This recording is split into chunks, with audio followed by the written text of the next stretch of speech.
Alright, y'all, good morning. What's up? It's Romance. Another world according to romance for you. This week, it's the beginning of October. I think today's October 10th. So we're going to talk about Columbus Day for the next day or two. Who knows how long I'll take this. But either way, you know, I'm starting to notice a trend with social media. Now that I've been in social media for 10 years, and it's evolving, and I'm evolving with it.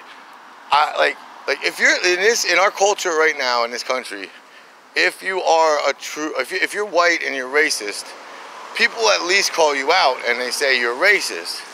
But if you're like Asian or Puerto Rican, and you just can't not fucking put down white people on Facebook and shit like that, like no one's stopping you. You just get to continue being racist, and nothing changes, and it just rocks out.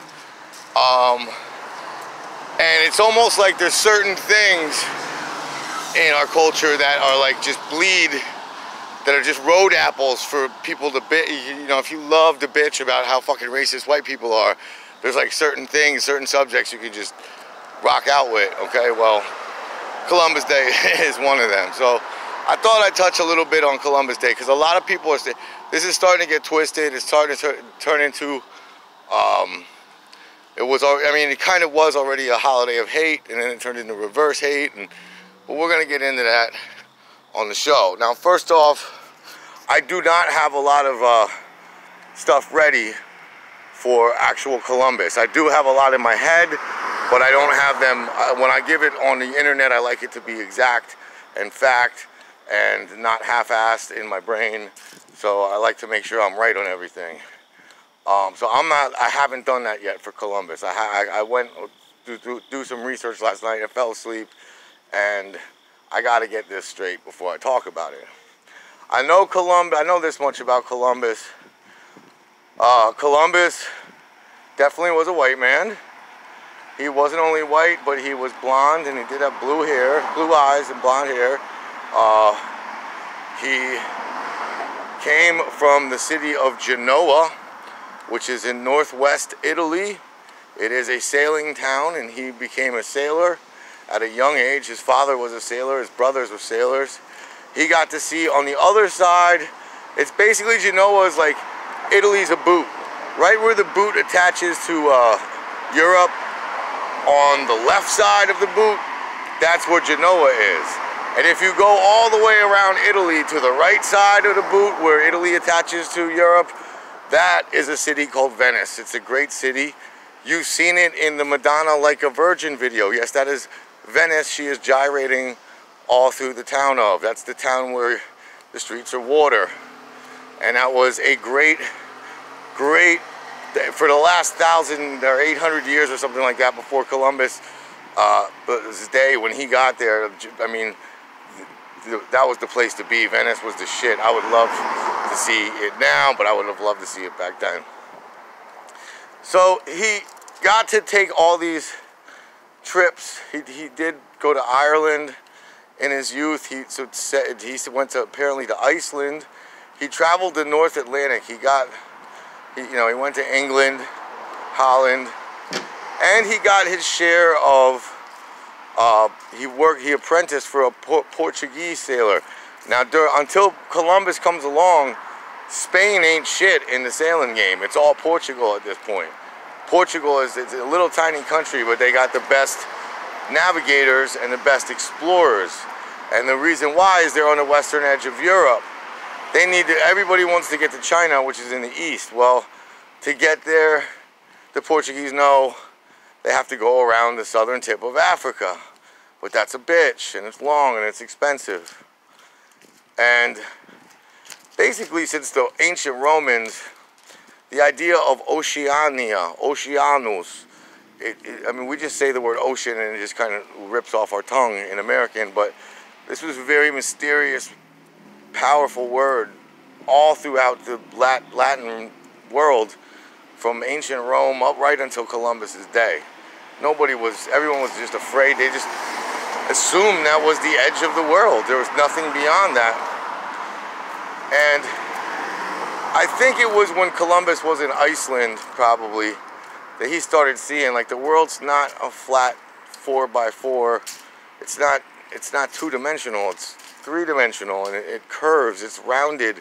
It's, you know what I'm saying? Like, he didn't know there was a Greenland, but if he could have seen our maps of Greenland, he would have definitely told you Greenland's not that big. On most maps, Greenland is not as big as it is depicted. That is because the world is round, not flat. All right. Sorry, flat earthers. I got to be real with y'all. And it was Columbus that picked up on that. It wasn't so much that he was the only person who knew it. It's just he believed in it so much that he had a great new idea and he needed someone to back it. And of course, the Queen of Spain financed him. They gave him 3 ships. And look, I know my history. Those 3 ships they gave him were shit, all right? They gave him the fucking crap of their navy, bro. Those ships sucked. Especially the Santa Maria. That thing was a hunk of junk, bro. Columbus hated sailing the Santa Maria. His favorite was the Nina. But anyway, I don't have all my facts straight. We know the rest of the story. He came over to America, and then, you know, the thing with the whole subjugating of the Indians. Now, a lot of the problem too is that he was dealing with Catholic Spain, and that was #1. Like, that was the #1 condition of this whole voyage.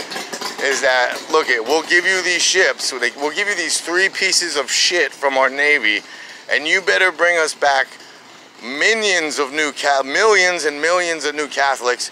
You better turn all them Chinese fuckers into gold-giving, Catholic, God-fearing Catholics. That's what the Spanish government wanted, and the Spanish government was very in cahoots with the church, the Catholic Church. They were almost one and the same. So, naturally, that was the modus operandi. Columbus, I don't think he was all about subduing and subjugating. I don't think he was a firebrand. I don't think he was all about God. He was about navigating. He was about doing this, taking this trip across the ocean, proving it. And what I guess my point for today's thing is, you're celebrating more than just genocide on Columbus Day. Yes, it is kind of a stupid holiday. Yes, it's now been watered down to basically, I guess, sales on refrigerators or in cars and banks having off or something like that. There's nothing magical about this holiday, but maybe I can help you to start feeling something magical, because there's a lot of things you should be celebrating on Columbus Day. Yes, there is genocide, but when you celebrate genocide and when you're fucking bashing the white man, don't get it twisted. White man did a lot of dirty shit. Slavery is my #1 big factor with like what happened in the Americas, and my own shame of being a white man, which we get a lot of guilt and shame about being white. Don't worry, culture does that to us. But when you're bashing a white man, make sure that you also bash pneumococcus, streptococcus, and coccolococcus, because those are the 3 bacteria that form the virus of plague, the Black Plague. See, what really happened, what you're celebrating on Columbus Day, is the fact that the human race was isolated as shit before Columbus came along, and he was that linchpin. He was that dude who opened up the gates and it just blew open right behind him. That the human race was now going to be multicultural. The human race is now going to be global. From now on, if you live in Mongolia and you want to eat a banana, you can. Even though bananas don't grow in Mongolia, Mongolians know what bananas taste like because of Columbus in a small way. You can drink coffee to this morning. Thank you, Columbus. You can have sugar in that coffee. Thank you, Columbus. And milk from a cow's teat, you can also pour in there as cream.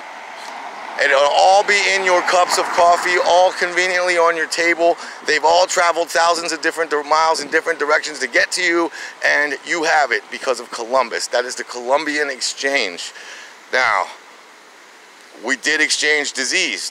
But before the white man even set foot on fucking America, a disease was in front of us and already wiping out Indians before we even fucking made contact birds and shit that were on the fucking boats were flying back. Animals that got off the boats had all kinds of diseases. And what could they do? They didn't know the Indians didn't have pigs. They didn't know the Indians didn't have cows. They didn't know that they even had Black Plague fucking bacteria in them, much less viruses that can, some kind of cells that can fight against that bacteria, and that the Indians didn't. I didn't know none of this shit, bro. All they knew is they were fucking meeting new people. And they didn't know what they were, and they misnomered and called them Indians. Columbus thought he was in India or somewhere near India. It's the only explanation of how the Taino, when he first met them, looked. And I know this word "discover" is starting to piss a lot of people off too.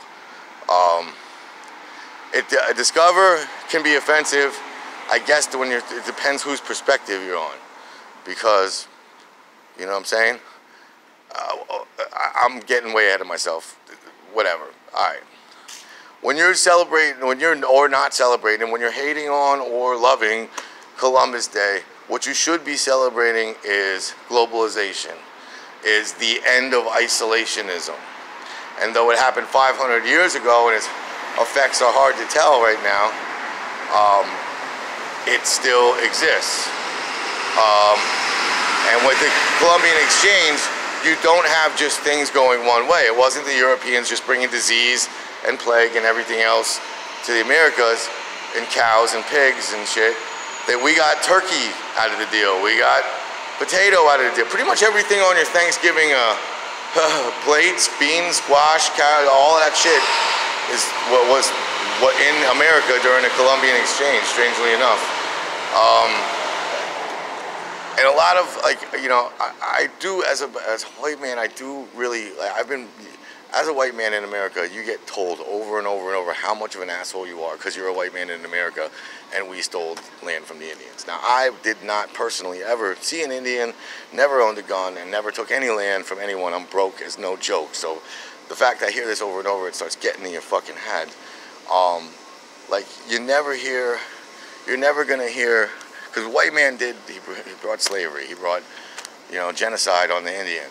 But he also brought things like computers, the light bulb, automobiles, you know what I'm saying, spaceships. You never hear an Indian bitch that the white man gave them ice cream, you know what I'm saying? You never hear an Indian bitch that the white man gave them the Sega Genesis. But anyway, that is the exchange. We gave and we took. There was killing on both sides. There's a lot of reasons to be mad. And this is kind of again, watered down to a goofy holiday. I'm going to get the rest of my facts straight on Columbus and try to present a good factual show. But until then, I do want you to think about Columbus Day and how to celebrate it. Thank you. And right now, I am in my breakfast nook. I'm going to do a show on this breakfast nook. This is right here at Broad and Getter. Nobody knows about it. It's my favorite place in the world. They feed me. I'm alive only because of them.